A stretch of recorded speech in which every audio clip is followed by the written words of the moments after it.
fully grasp the explosive public reaction to the AIDS epidemic, it's critical to obtain knowledge of the disease's history in America and the world.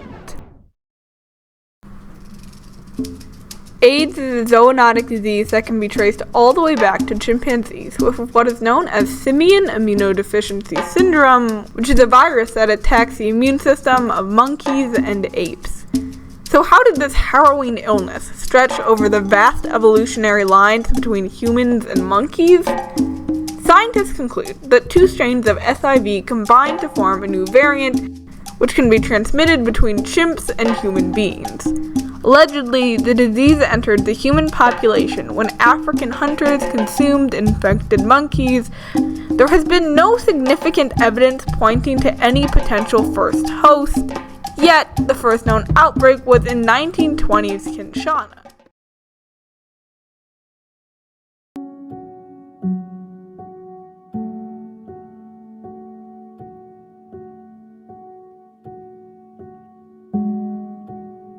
It's a sensory and emotional experience, and it may be associated with damage or injury, but doesn't have to be. It can just feel like it is.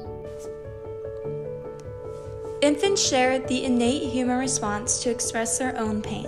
They cry.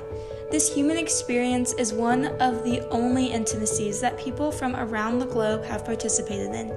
From there, human nature takes control in its unique, unreplicatable way. We learn to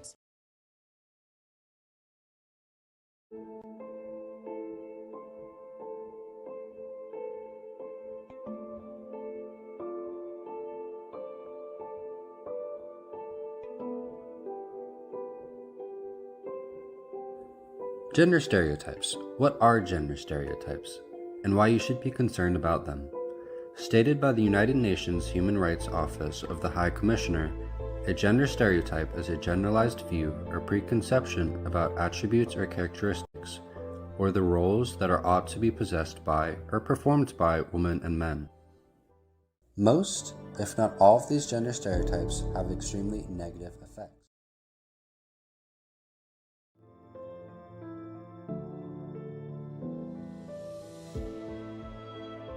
People and leaving more than 1 million homeless. The quake all but destroyed the country's healthcare system. A decade later, it remains in ruins with an estimated 40% of the population still lacking access to care. Canada spent around 10.4% of its GDP on healthcare. By comparison, the United States is estimated to have spent about 17.2% of its GDP that year. The OECD estimates that Canada spent around $4,500 USD per person in 2017. In the United States, though, the figure is expected to be at least double that at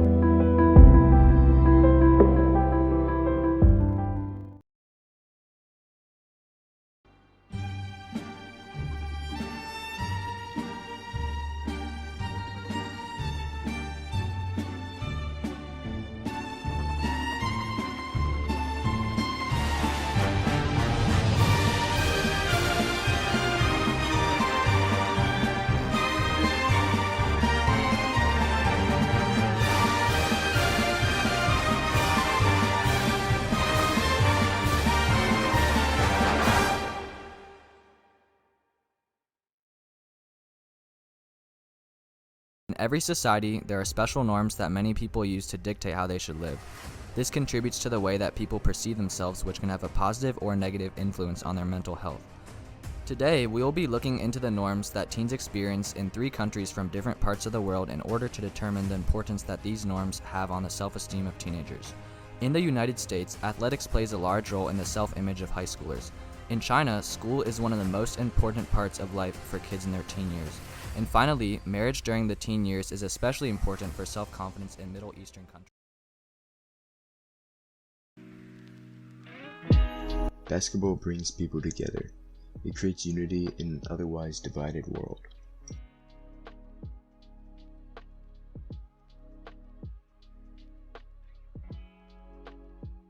Basketball, the 5th most played sport in the world, with an estimated 450 million players worldwide, according to the Federation of International Basketball Associations. And with anything with so many players covering such a vast amount of countries, there are bound to be massive differences in the opportunities presented to each of these players.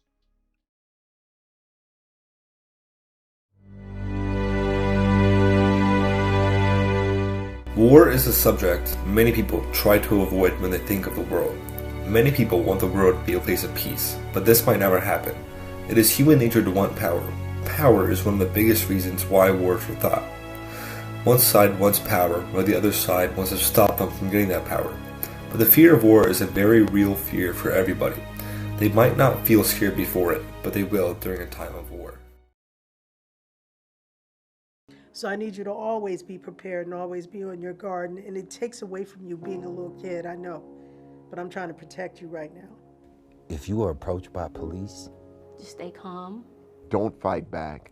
Don't give any rebuttals. You have to understand, if you want to stay alive, you have to do what they say. Because it could be the difference between me seeing you again and not seeing you again.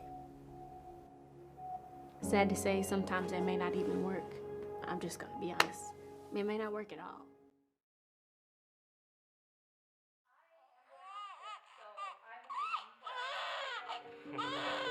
Today, a baby will be born among the many impoverished of the developing nations of the world.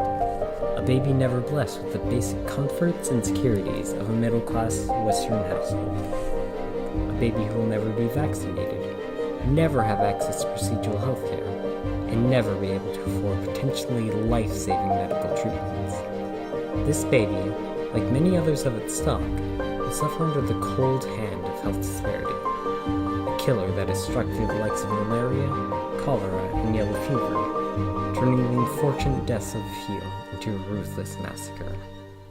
Health disparity, as defined by the CDC, is the parental differences in the burden of disease, injury, violence, or opportunities to achieve optimal health that are experienced by socially disadvantaged populations.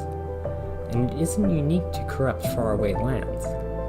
The reasons it manifests, the extent to which it harms, and the amount that can be done about it varies. Every nation of the world is affected by health disparity.